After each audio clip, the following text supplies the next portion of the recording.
Apareça a xícara. Café?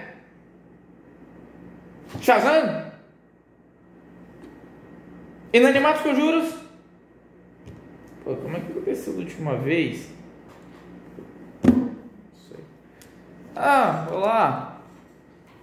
Esquece o que eu estou fazendo. Eu só estava vendo se a xícara aparecia.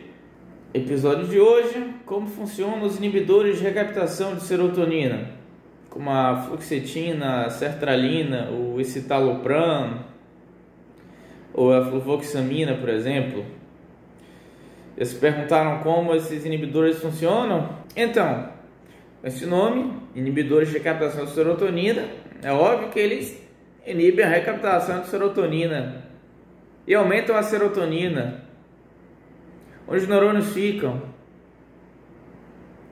Lá também, onde eles se comunicam, nas sinapses, não é? Não, não é só isso. Claro que não. Obviamente, né? Se fosse assim, inibe a recaptação de serotonina, a pessoa tomava um antidepressivo e estava boa no dia seguinte, porque essa inibição de recaptação é o que ele faz imediatamente, né? Então, obviamente, tem outros mecanismos aí que explicam esse efeito terapêutico dos remédios. Afinal, os pacientes levam semanas para melhorar, né? Então, o que será que acontece quando você toma um inibidor de recaptação de serotonina? Já se perguntaram? Bom, essa imagem aqui foi uma tentativa de representar o neurônio. Não note os meus dotes artísticos, eu sou um terrível desenhista, tive que fazer isso no Paint.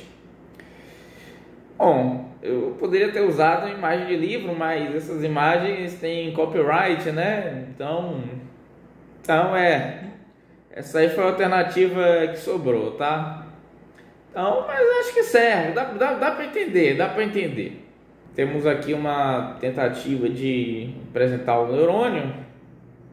Eu representaria melhor se eu soubesse desenhar bem. Serotonina está aí representada pelo triângulozinho laranja. Receptores 5-HT1A pelo retângulo verde, o 5-HT1BD pelo roxo.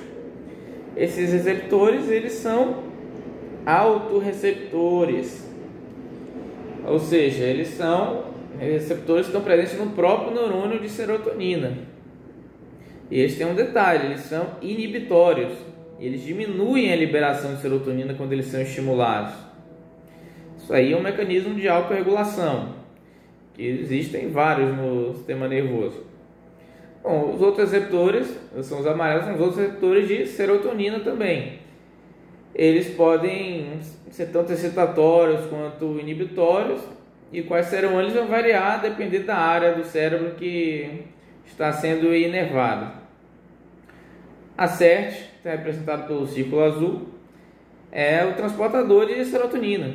Ela que vai trazer de volta o excesso de serotonina para dentro do neurônio para ser reestocada ou reutilizada no futuro. E é o CERT, que é o alvo terapêutico dos inibidores de recaptação de serotonina. Como podem ver, tem muito receptor 5-HT1A no corpo celular nos dendritos, né? No início dos dendritos. O que esses receptores estão fazendo aí? Na verdade, a serotonina e vários outros neurotransmissores, eles não se limitam à fenda sináptica, eles podem se difundir para a região, ou às vezes alguns neurônios até secretam do próprio dendrito para atuar no próprio corpo celular do neurônio. Então, por isso que existem autorreceptores nesse local. Bom, também vai existir a CERT, né, como podem ver. Bom, como esses receptores são inibitórios, você estimulando eles, você vai ter menos liberação de serotonina na fenda sináptica. Partindo dessa situação inicial, em pacientes deprimidos e ansiosos, no qual você tem um excesso de receptores 5-HT1A no corpo celular, você irá fornecer o inibidor de recaptação de serotonina. Esse inibidor de recaptação, irá atuar tanto no transportador de serotonina CERT, no que existe no corpo celular, quanto aquela que existe na fenda sináptica na membrana do axônio. Essa inibição dessa CERT vai gerar um aumento da concentração de serotonina no espaço extracelular. E o que isso vai ocasionar? Isso vai ocasionar a estimulação do receptor 5-HT1A. Como assim? O que vai ocorrer? Esse receptor é inibitório, ou seja, da parte dele, ele atua no sentido de diminuir a liberação de serotonina na fenda sináptica. Claro que a CERT da fenda sináptica também está sendo inibida, e isso é uma coisa que promove o aumento da concentração de serotonina ali. No final das contas, o somatório das duas ações pode ocasionar que não mude muita coisa na concentração de serotonina na fenda sináptica. Pode aumentar apenas um pouco ou pode até diminuir. Isso inclusive explica também parte dos efeitos colaterais, porque você tem assim de forma mais imediata nos pacientes uma piora inicial dos sintomas ansiosos. Bom, e após esse excesso de serotonina no espaço extracelular, esse excesso de estímulo nos receptores 5-HT1A, com o tempo, o que irá acontecer? Esses receptores começam a ficar dessensibilizados e com o tempo até menos expressos na membrana do neurônio de serotonina. Ou seja, o neurônio vai começando a criar compensações por esse excesso de serotonina no local. Vai fazer, você vai ter menos receptores 5-HT1A funcionais na membrana do neurônio. Você tendo menos receptores inibitórios, você vai ter uma maior estimulação. O que essa maior estimulação vai fazer? Vai acontecer uma maior liberação de serotonina na fenda sináptica. Esse excesso de serotonina na fenda sináptica vai atuar em diversos locais do sistema nervoso, em diversos receptores de serotonina. E esses receptores que estão na membrana do neurônio pós-sináptico, que podem ser diversos locais, devido ao excesso da serotonina, eles vão ser eles mesmos também dessensibilizados com o tempo, o que vai explicar também tanto o efeito terapêutico e também a tolerância dos efeitos colaterais que vai se dando com o uso do remédio. E onde estão os neurônios serotoninérgicos? Eles estão num local do mesencéfalo chamado núcleo da RAF, e tem diversas projeções para o sistema nervoso central. Tem projeções para o córtex frontal, para os gânglios da base, para o sistema límbico. Os efeitos terapêuticos são dependentes dessas múltiplas inervações. A melhora dos sintomas depressivos dá por causa dessa melhora da transmissão sináptica no córtex frontal, melhora dos sintomas ansiosos por causa dessa inervação no sistema límbico, e os sintomas obsessivos compulsivos principalmente nos gânglios da base.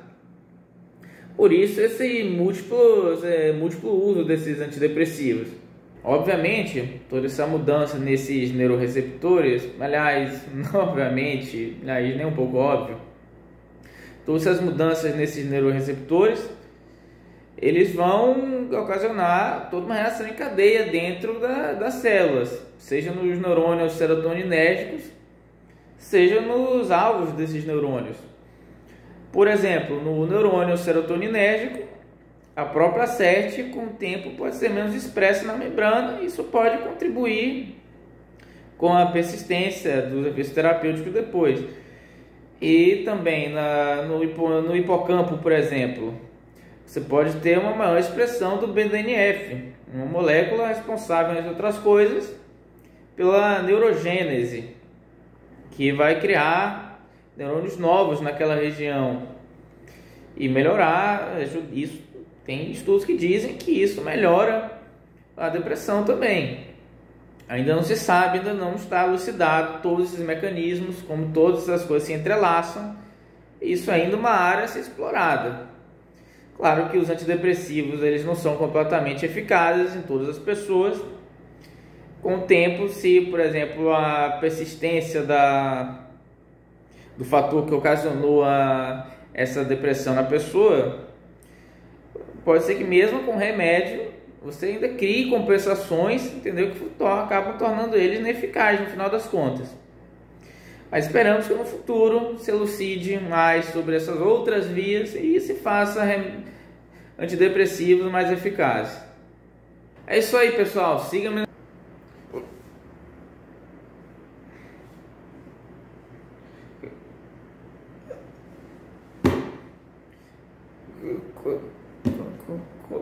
Como isso ocorreu? Meu Deus.